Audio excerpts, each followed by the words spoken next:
Islamic State killers filmed the butchering of American photojournalist James Foley. This is James Wright Foley, an American citizen of your country. Photojournalist James Foley was kidnapped in Syria in November 2012. Sadly, despite the best efforts of many, on Tuesday the radical group that's now calling itself the Islamic State put out a horrifying video that ends with Foley being murdered. Foley, who was 40 years old, had worked as a photojournalist for a variety of news outlets over the years, with his specialty being documenting war zones. He was taken hostage for several weeks in Libya after the fall of Mommar Kaddafi in 2011. Foley also documented wars in Afghanistan and Syria, where he would be taken prisoner by Islamic militants in 2012.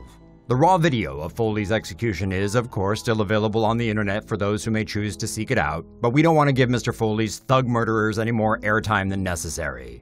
As has been the case in other videotaped murders, the victim is shown kneeling in an orange prison jumpsuit, much like those worn by detainees at Guantanamo Bay.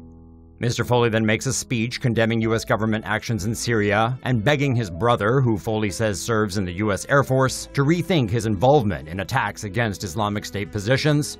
Considering that we will never know if what Foley is saying before he is killed expresses his own sentiments, we think it best not to air his exact words.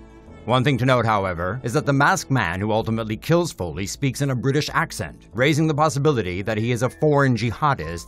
At the end of the video, Foley is murdered. After Foley's parents confirmed the passing of their son, they issued a statement on Facebook that reads in part, "We have never been prouder of our son Jim. He gave his life trying to expose the world to the suffering of the Syrian people. We mourn and cherish Jim." Tributes to the slain reporter have come in from around the world, with media groups and individuals praising Foley's courage and commitment to his mission of documenting crisis zones and those affected by war.